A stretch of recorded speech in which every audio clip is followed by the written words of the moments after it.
चोपडा तालुक्यात गणेशोत्सवाच्या 5व्या दिवशी चोपडा शहरात भाविकांच्या प्रचंड उत्साहात ढोल ताशांच्या निनादाने गुलालाच्या उधळीने गणपती विसर्जन मिरवणूक उशिरा रात्रीपर्यंत जल्लोषात पार पडली। शहरातील सुमारे 71 सार्वजनिक गणेश मंडळांनी आपल्या लाडक्या बाप्पाला निरोप दिला। यंदा 50हून अधिक मंडळांकडे 20 फुटापेक्षा अधिक उंचीच्या मूर्ती होत्या, त्यामुळे विसर्जनासाठी विशेष कसरत करावी लागली। चोपडा शहरातील शारदा नगरातील 19 वर्षीय अर्जुन रवींद्रनाथ पाटील हा युवक IIT खरगपूरला प्रवेश मिळाल्याचे सांगून रेल्वेतून झारखंडमधील घाटशिला स्टेशनवर उतरून बेपत्ता झाला। ही घटना नुकतीच घडली।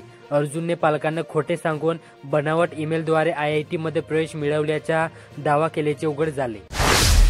बडगाव तालुक्यातील गिरड व अझर दरम्यान असलेल्या गिरणा नदीवरील 40 वर्षापासून जीर्ण व अत्यंत धोकादायक पुलाच्या पुनर्बांधणी संदर्भात गिरण ग्रामस्थांच्या वतीने आमदार अमोल पाटील यांना निवेदन देण्यात आले। अमळनेर तालुक्यात 2 दिवसापूर्वी झालेल्या अतिवृष्टीमुळे अनेक गावात शेतीचे व घराचे मोठ्या प्रमाणात नुकसान झाले। या पार्श्वभूमीवर 31 ऑगस्ट रोजी जिल्हा परिषदेच्या मुख्य कार्यकारी अधिकारी मिनल करणवाल यांनी वासरे व कळमसरे गावांना भेट देऊन पूरग्रस्त भागांची पाहणी केली। त्यांनी शेतकऱ्यांशी संवाद साधून त्यांच्या अडचणी जाणून घेतल्या आणि तातडीने पंचनाम्याचे आदेश दिले। रावेर तालुक्यातील चिनावल येथे दिगंबर महाराज वारकरी सांप्रदायिक शिक्षण प्रसारक समिती रावेर यावल तालुका यांच्या वतीने चिनावल येथे शनिवारी YS पाटील सभागृहात दिगंबर महाराज यांच्या पुण्यतिथी निमित्त श्रद्धांजली कार्यक्रम व संस्थेची वार्षिक सर्वसाधारण सभा पार पडली। एरंडोल तालुक्यातील खडके खुर्द ग्रामपंचायतीने एक महत्त्वाची कामगिरी बजावत ISO मानांकन प्राप्त केले असून एरंडोल तालुक्यातील ही 3री ग्रामपंचायत आहे। यापूर्वी गालापूर आणि मालखेडा या ग्रामपंचायतीनेही हे मानांकन पटकावले होते। अमळनेर तालुक्यातील सिरा चौधरी हायस्कूल किनोद या शाळेने तालुकास्तरीय खो खो स्पर्धेत आपले वर्चस्व पुन्हा एकदा सिद्ध केले।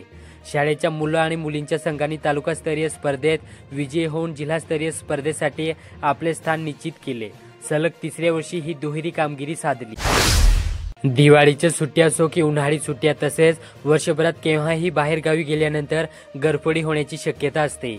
यामुळे बंद घरात चोरी करून चोरटे हात साफ करू शकतात। अशाच प्रकारे जानेवारी ते जुलै या 7 महिन्यात जळगाव जिल्ह्यात 195 गरफड्या झाल्या। अनेक वेळा तर गरफडी झाली तरी शेजाऱ्यांना कळतही नाही। त्यामुळे नागरिकांनी खबरदारी म्हणून गावी जाताना शेतकऱ्यांना तसेच पोलिसांना माहिती दिल्यास अशा घटना टाळता येऊ शकतात। चाळीसगाव तालुक्यातील भाजपचे माजी नगरसेवक प्रभाकर चौधरी यांच्यावरील प्राणघातक हल्ला प्रकरणी 3 जणांना शनिवारी अटक करण्यात आली। त्यांनी हल्ला केला त्याच भागातून त्यांची दिंड काढण्यात आली। पाचोरा शहरातील रेल्वे उड्डाण पुलाजवळ 30 ऑगस्ट रोजी दुपारी भरधाव रेल्वेचा धक्का लागून 80 वर्षीय वृद्धाचा जागीच मृत्यू झाला। मृत व्यक्तीची ओळख प्रथम न पटल्याने मृतदेह ग्रामीण रुग्णालयात हलवण्यात आला। नंतर व्हॉट्सअपद्वारे फोटो व्हायरल केल्यानंतर गराडखेडे खुर्द येथील महारू बाजीराव पाटील असल्याचे स्पष्ट झाले। चाळीसगाव तालुक्यातील खडकीसीम व दरेगाव परिसरात गेल्या काही दिवसांपासून बिबट्याचा वावर सुरूच असून शेतकऱ्यांमध्ये आणि स्थानिक नागरिकांमध्ये तीव्र भीतीचे वातावरण निर्माण झाले। शनिवारी रात्री खडकीसीम येथील शेतकरी भाऊसाहेब मोरे यांच्या शेतात बिबट्याने हल्ला करून एका गोऱ्याच्या पाळीव कुत्रा पळशा फाडला। यामुळे शेतकऱ्यांमध्ये भीतीचे वातावरण निर्माण झाले। त्याचबरोबर दरेगाव येथे 2 बिबटे एका शेतात कुत्र्यावर हल्ला करताना प्रत्यक्ष नागरिकांच्या नजरेस पडले।